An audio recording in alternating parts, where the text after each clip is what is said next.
Selamat sejahtera, saya Parindran, anak lelaki Rajendran. Nombor kad matrik saya ialah 10 DAT 18F 1090. Saya akan ulaskan tentang topik tabiat merokok. Assalamualaikum warahmatullahi wabarakatuh. Nama saya Khalil Ahmad bin Abdul Jalil. Nombor kad matrik 10 DAT 18F 1009.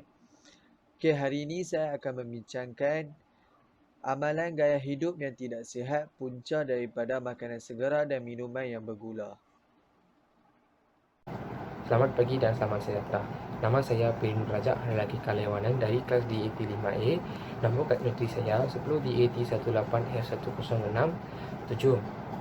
Hari ini saya akan membincangkan tentang punca amalan gaya hidup yang tidak sihat dan kesan-kesannya. Terdapat banyak punca amalan gaya hidup yang tidak sihat, tapi saya akan membincangkan satu punca yang penting yang perlu dielakkan oleh masyarakat, iaitu ketidakcukupan rehat. Assalamualaikum kepada puan dan rakan-rakan sekalian. Nama saya Muhammad Farhan Aiman bin Azman dari kelas DAT 5A. Nombor matrik saya 10 DAT 18F 1025. Assalamualaikum warahmatullahi wabarakatuh dan salam sejahtera. Nama saya Muhammad bin Hafizuddin bin Juhari, bernombor kad matrik 10 DAT 18F 1037. Di sini saya akan mengulaskan tentang topik saya yang bertajuk tidur yang berkualiti. Salam sejahtera, nama saya Nabi Kumar Kaliapa dari kelas DAT 5A. Nombor kad matrik saya adalah 10 DAT 18F1045. Saya akan hulaskan tentang menjaga kebersihan rumah dan persekitaran.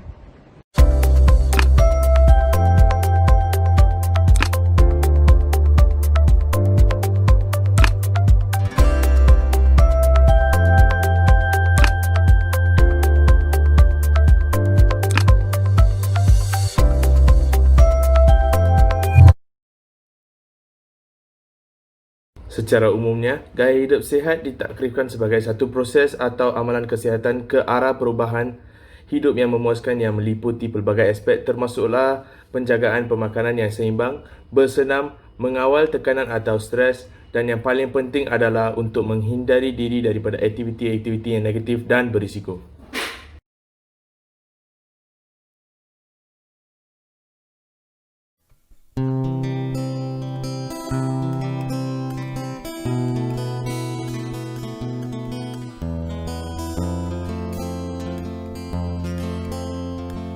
Selamat sejahtera. Saya Parindran Rajendran, nombor kad matrik saya adalah 10 DAT 18F 1090. Hari ini saya akan membincangkan satu puncak amalan gaya hidup tidak sihat dan langkah yang diambil untuk mengamalkan gaya hidup sihat. Masyarakat perlu menjauhi daripada tabiat merokok. Budaya merokok merupakan satu tabiat yang amat buruk. Apatah lagi, ia memberi impak negatif terhadap sistem tubuh badan kita. Rokok dibuktikan secara saintifik mampu mendatangkan 1000 macam penyakit kronik. Selain daripada dikaitkan dengan masalah pernafasan, merokok juga dikaitkan dengan risiko kanser yang lebih tinggi dan mempercepatkan kehilangan ketumputan tulang. Berdasarkan pakar kesihatan, seorang perokok mempunyai 12 kali lebih risiko untuk memperoleh kanser paru-paru. Selain itu, perokok juga mudah mendapat strok dan menghidap penyakit jantung. Seterusnya, Laporan Tinjauan Kesihatan dan Morbiditi Kebangsaan NHMS dari kajian 2015 oleh Kementerian Kesihatan menunjukkan bahawa rokok adalah penyumbang utama kematian dengan 20,000 kematian setiap tahun.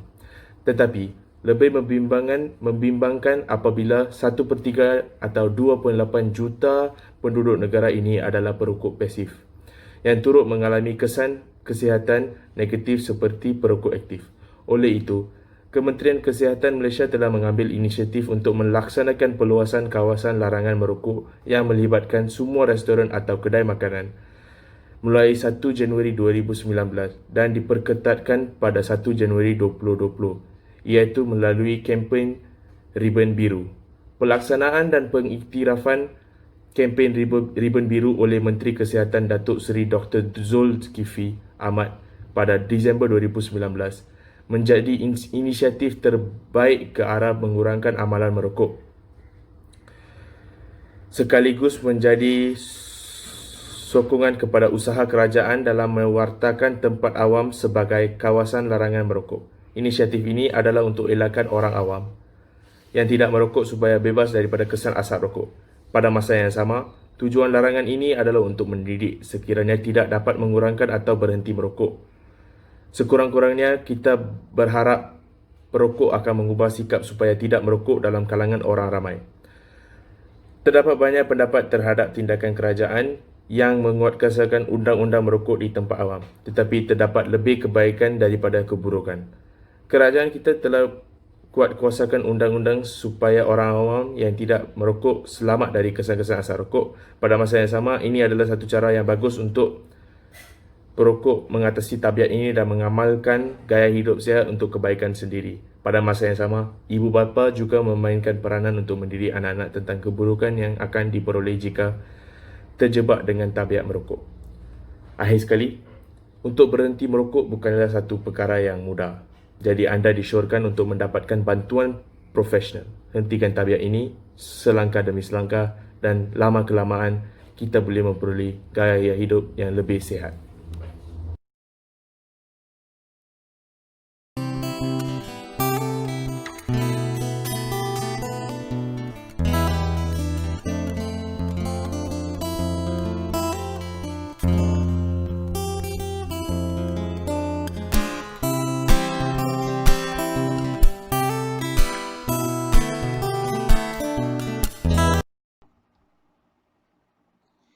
Terdapat banyak punca amalan gaya hidup yang tidak sihat.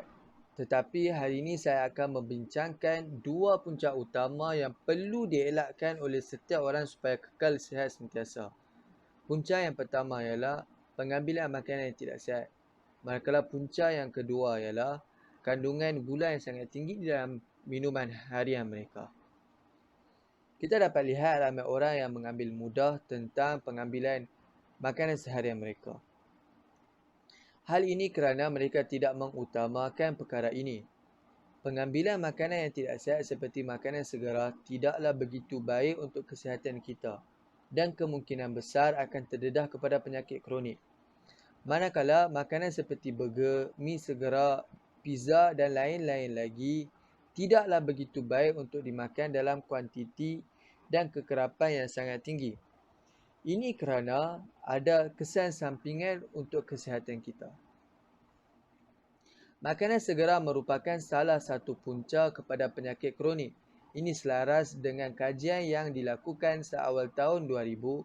Laporan pertama kajian kecederaan dan beban penyakit rakyat Malaysia telah pun melaporkan penyakit jantung dan penyakit serebrovaskulaar sebagai dua punca kematian utama untuk kedua-dua jantina iaitu lelaki dan wanita. Pada tahun 2002 pula, WHO mengeluarkan statistik yang menunjukkan bahawa sekitar 71% daripada keseluruhan kematian di Malaysia pada tahun tersebut adalah disebabkan oleh penyakit yang tidak berjangkit. Penyakit yang tidak berjangkit ini dikaitkan dengan penyakit sakit jantung. Peningkatan insiden penyakit kronik dalam kalangan rakyat Malaysia ini meletakkan beban yang sangat tinggi dan beban yang berterusan kepada sistem kesihatan di negara kita. Antara kesan lain pengambilan makanan segera ialah terdedah kepada obesiti, yakni kegemukan. Obesiti bukanlah dikaitkan dengan penyakit keturunan iaitu penyakit genetik, tetapi dikaitkan dengan salah pilih makanan harian. Malaysia pernah dikategorikan sebagai negara paling ramai penduduk dan paling ramai yang terkena obesiti di Asia Tenggara. Selain daripada makanan segera, minuman berkarbonat dan mempunyai tahap gula yang tinggi jugalah tidak begitu baik untuk kesihatan kita. Minuman berkarbonat yang sering disediakan adalah sumber besar gula dan kalori tersembunyi. Secara purata, pak minuman berkarbonat besar berupaya untuk mengandungi sekitar 300 kalori dan 19 sudu gula. Tambahan lagi, janganlah kita mudah tertipu atau terpedaya dengan minuman air limau dan minuman berbuah-buahan. Kerana minuman seperti ini biasanya telah ditambah dengan gula dan tidak mengandungi zat yang kita inginkan daripada buah-buahan tersebut. Minuman seperti ini dapat mendedahkan seseorang itu kepada penyakit diabetes. Sekiranya perkara ini berlarutan, maka boleh menyebabkan sehingga perlu dipotong sebahagian anggota yang terdedah supaya tidak merebak ke anggota lain. Sebaliknya, jadikan satu tabiat yang memastikan kita meminum air yang telah pun dirawat ataupun air yang mengandungi kandungan gula yang sedikit untuk kekal sihat sentiasa. Akhir sekali, kita perlulah mengambil berat terhadap pengambilan makanan seharian kita supaya dapat melindungi diri kita daripada terdedah kepada penyakit-penyakit yang berbahaya yang telah pun saya bincangkan tadi. Sekian, terima kasih.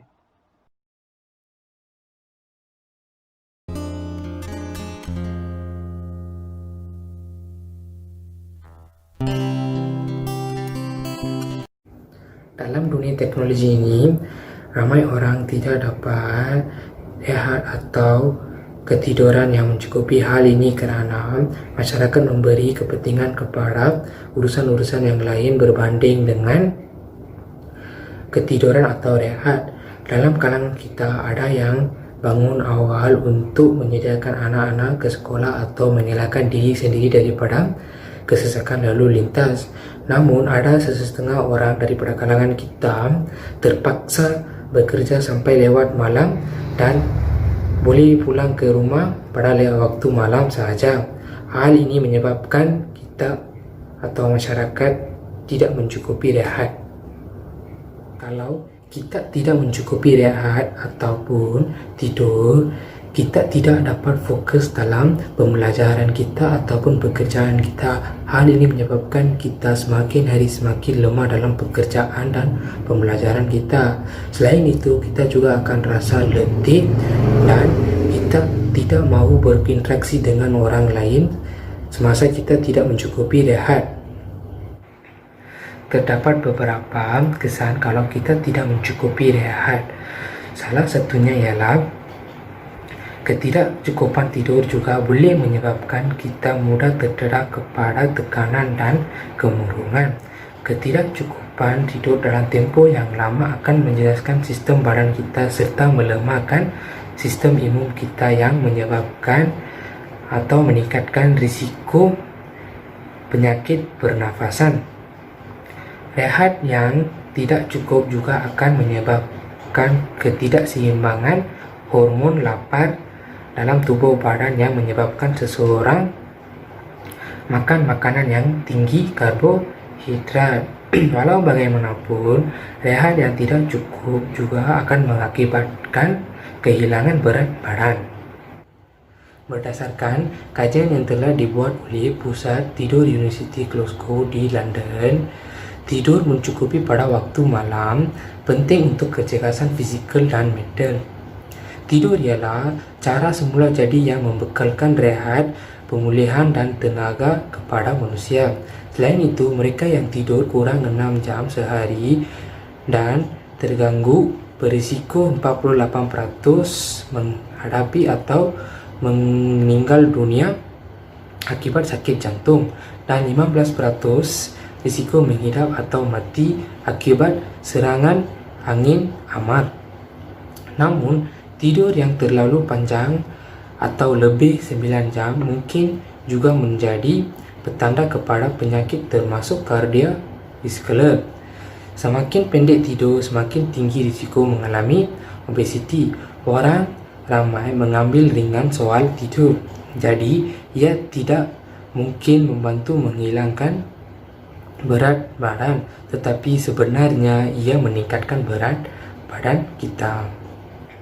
Jika kita tidak mencukupi rehat yang sepenuhnya, kita mesti akan ada masalah kesihatan dalam badan kita. Untuk mengelakkan masalah kesihatan dalam badan kita, kita kena mengikut cara-cara berikut. Salah satunya ialah kita kena memastikan corak tidur yang teratur, seperti setiap hari kena tidur selama 8 jam. Selain itu, kita juga mengelakkan daripada mengambil minuman berkafein pada waktu malam. Selain itu, kita juga kena mengurangkan kegunaan telefon pintar kita pada waktu malam dan kita kena cuba tidur sebelum pukul 11 malam. Kesimpulannya, ketidakcukupan rehat menyebabkan kesihatan kita tercecar kerana pada waktu tidur sahaja badan dan otak kita berehat. Kalau kita tidak mencukupi rehat, badan dan otak kita juga tidak akan mencukupi rehat. Hal ini menyebabkan otak dan badan kita tidak dapat berfungsi dengan baik. Untuk mengatasi masalah ini, kita boleh mengikut cara tersebut atau berjumpa dengan doktor atau konselor untuk mendapatkan nasihat. Pada pendapat saya, rehat adalah amat penting untuk setiap jiwa di bumi ini. Dan rehat juga boleh menyelesaikan pelbagai masalah kesihatan dalam badan kita.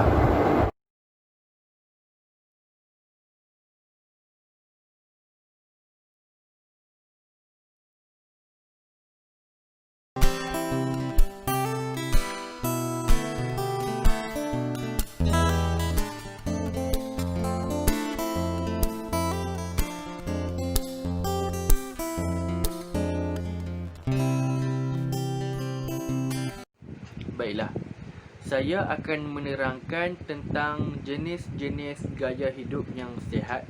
Antaranya ialah senaman. Baiklah, secara definisinya, senaman adalah satu bentuk aktiviti fizikal atau rekreasi yang menyeronokkan serta telah dirancang dan dilakukan secara berulang-ulang untuk meningkatkan status kesihatan dan tahap kecergasan kita. Selain itu, senaman ini terbahagi kepada dua, iaitu senaman aerobik dan senaman anaerobik. Okey. Senaman aerobik adalah sejenis aktiviti di mana kita menggunakan tangan dan kaki kita untuk membuat pergerakan. Selain itu, badan dan otot kita juga bergerak secara berterusan berdasarkan rima gerak yang mudah dilaksanakan dalam gerakan yang berulang-ulang. Seterusnya, kadar denyutan jantung dan pernafasan akan meningkat sejajar dengan senaman fizikal kita. Secara umumnya, aerobik bermaksud dengan menggunakan oksigen yang menunjukkan bahawa senaman kita, oksigen akan digunakan untuk membakar karbohidrat dan lemak semasa senaman kita dilakukan. Oleh itu, ia akan menghasilkan tenaga untuk seluruh badan kita. Seterusnya, senaman berunsur anaerobik. Baik. Berbeza dengan senaman aerobik, anaerobik mensasarkan otot-otot tertentu, memandangkan kita tidak akan melompat atau menggerakkan seluruh tubuh badan kita dan tidak banyak oksigen yang diperlukan oleh badan kita sendiri. Senaman ini hanya akan membakar karbohidrat kita. Anaerobik adalah sesuai untuk mereka yang berhasrat untuk membina otot melalui senaman berat yang sekejap tetapi memberi kesan yang amat padu, seperti melakukan tekan tubi pada tahap yang berintensiti tinggi atau mengangkat berat. Melalui senaman angkat berat dan tangan yang memanfaatkan graviti dan berat badan kita sendiri dan mesin, senaman fizikal jenis ini dapat membangunkan rangka otot kita sendiri, meningkatkan kekuatan serta meningkatkan tahap tenaga keseluruhan kita. Baiklah. Seterusnya saya akan menerangkan tentang kepentingan senaman. Secara umumnya, kepentingan dan faedah senaman tidak terbatas dan dapat menyumbang dari segi kesihatan diri dan mental kita sendiri. Baik. Dari segi fizikal, ia dapat mengurangkan risiko untuk mendapat pelbagai jenis penyakit seperti penyakit obesiti dan penyakit kardiovaskular. Selain itu, dari segi mental pula, senaman ini dapat meningkatkan kesejahteraan dan keyakinan diri kita sendiri serta mengurangkan tekanan yang kita alami dan menjadikan otak kita lebih cerdas. Selain itu, senaman juga bertujuan untuk meningkatkan dan mengekalkan tahap kecergasan diri kita sendiri kerana tanpa hidup yang cergas, kita akan menjadi lemah, lesu dan tidak berupaya untuk melakukan kerja-kerja harian kita.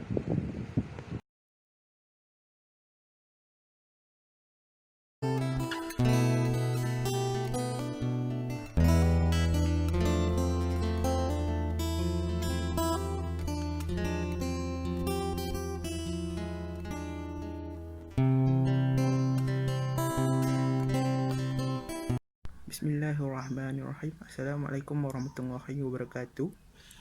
Banyak orang kata tidur ni tak perlu diambil beratkan sebab kita boleh tidur bila-bila masa saja.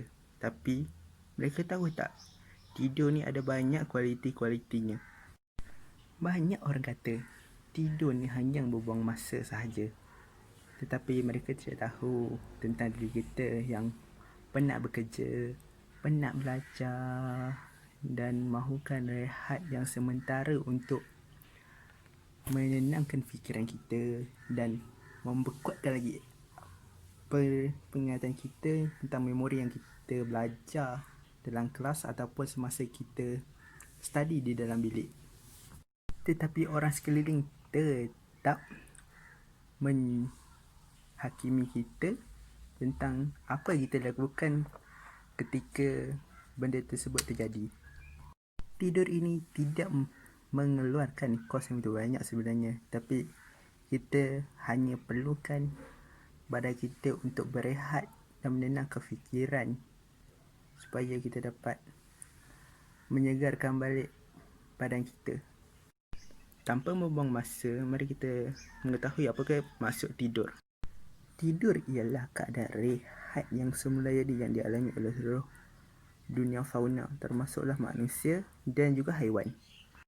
Allah berfirman di dalam Al-Quran, dan kami telah menciptakan kamu berpasang-pasangan dan kami telah menjadikan tidur untuk kamu berehat.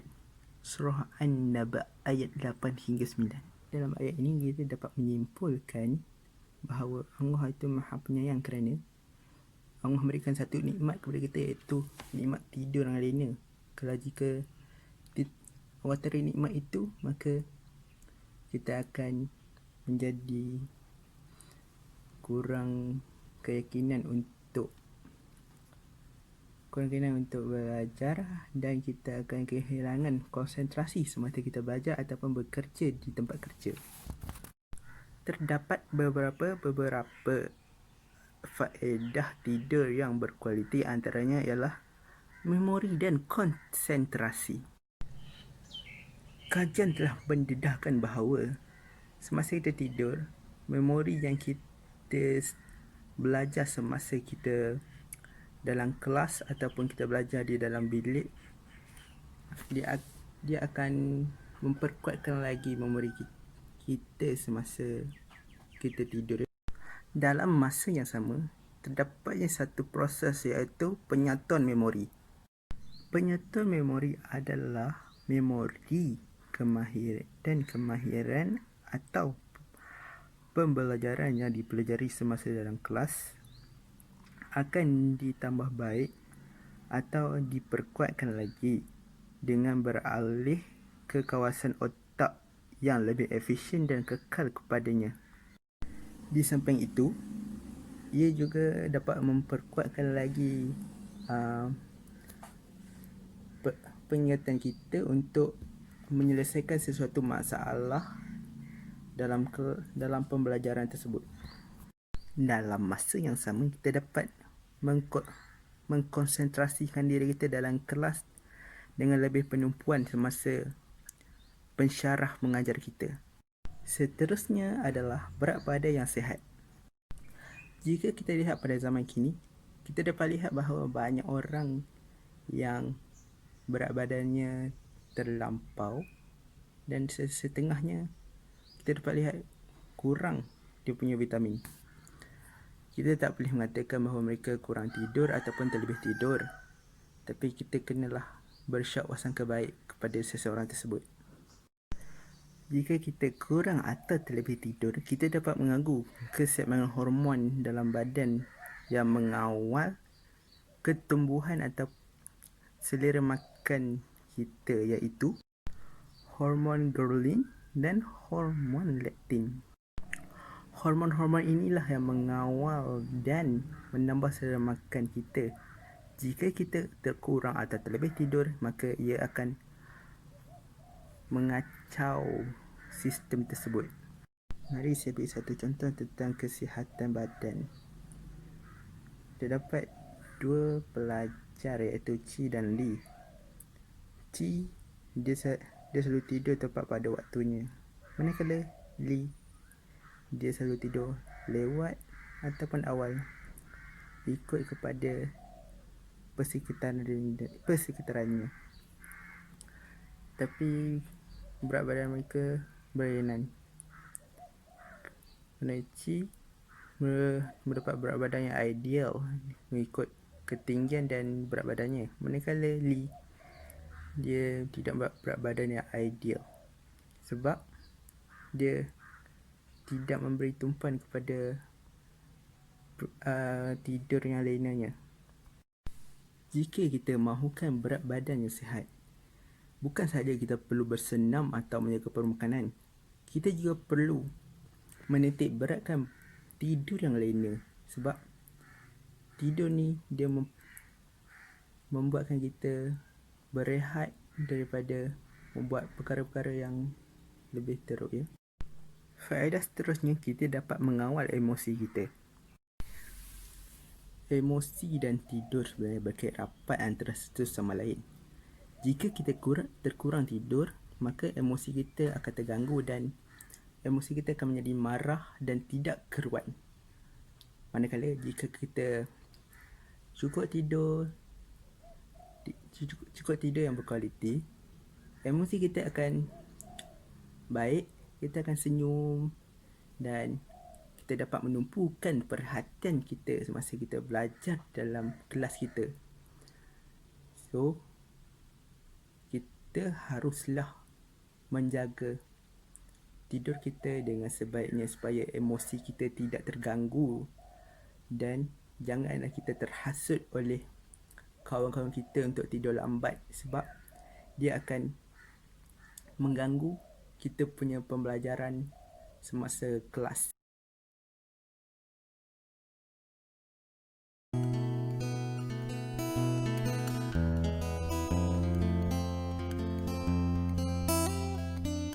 Sejahtera. Nama saya Nabin Kumar Arki Kalipen dari kelas DAT 5A. Nama kad matrik saya adalah 10 DAT 18F1045. Gaya hidup sihat boleh ditarifkan sebagai satu amalan kehidupan yang membawa impak positif kepada diri seseorang, kalangan masyarakat dan juga keluarganya. Dalam meniti arus kemodenan yang berteraskan sains dan teknologi, maklumat faktor kesihatan masyarakat pada hari ini berada pada tahap yang membimbangkan pihak berkuasa, terutamanya kepada Kementerian Kesihatan Malaysia. Masalah wabak penyakit semakin menular dalam kalangan masyarakat tanpa mengira usia. Mengikut statistik yang dikeluarkan oleh Kementerian Kesihatan Malaysia, pada tahun 2015, angka pesakit yang menghadapi masalah kesihatan telah meningkat sebanyak 200,000 orang jika dibandingkan dengan bilangan pesakit pada tahun dahulu. Senario yang menggemparkan ini haruslah ditangani dari akar umbi sebelum nasi menjadi bubur.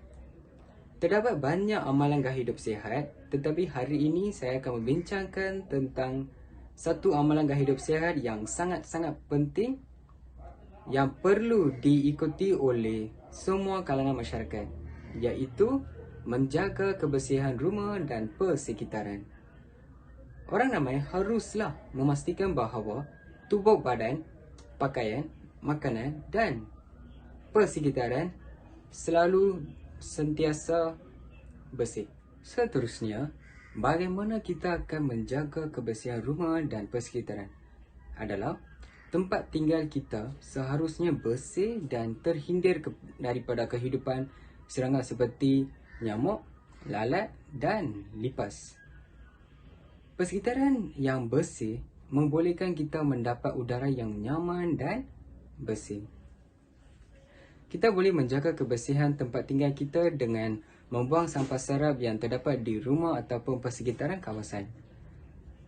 Orang ramai digalakkan mengadakan gotong royong untuk membersihkan kawasan taman perumahan.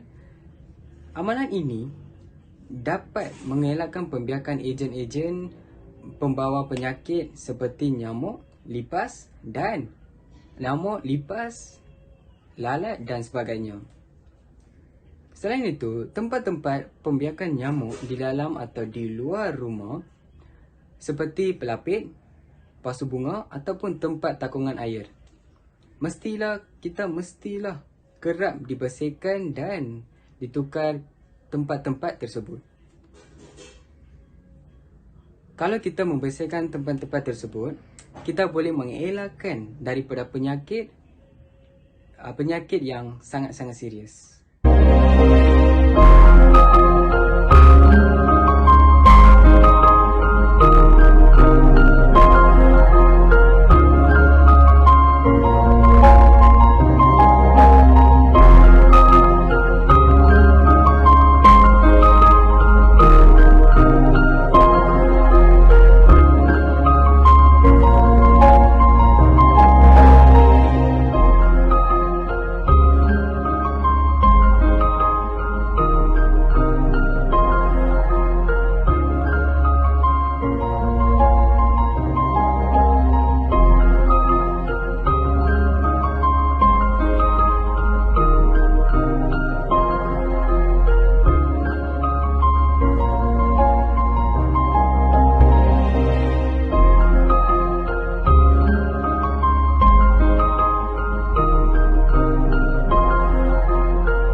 Sedikit kesimpulan dari tajuk saya, iaitu amalan gaya hidup sihat memang perlu dijadikan budaya untuk melahirkan rakyat yang sihat dan aman. Dengan cara demikian, orang ramai akan dapat menjauhkan diri daripada pelbagai penyakit serta membentuk kehidupan yang syed. Jadi, Kementerian Kesihatan perlulah mengambil langkah yang proaktif untuk merealisasikan impian negara kita. Sekian, terima kasih.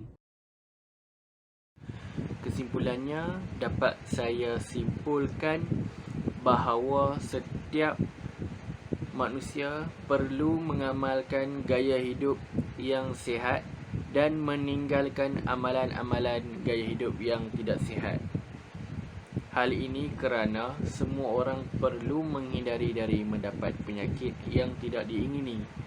Selain itu, kita juga dapat hidup dengan sempurna, aman di dunia ini serta dapat bergaul dengan masyarakat tanpa mengira bangsa, agama dengan keadaan yang sihat.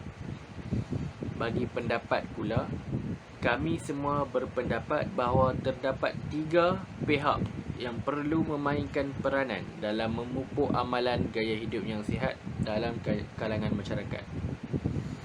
Yang pertama, iaitu kerajaan. Baik. Kerajaan perlu memainkan peranan bersama Menteri Belia dan Sukan untuk menganjurkan aktiviti sukan dan senaman serta ceramah mengenai gaya hidup yang sihat. Yang kedua, ialah masyarakat. Masyarakat juga perlu memainkan peranan dengan saling membantu dalam memupuk amalan gaya hidup yang sihat dalam kalangan jiran-jiran ataupun di dalam sesebuah komuniti tersebut.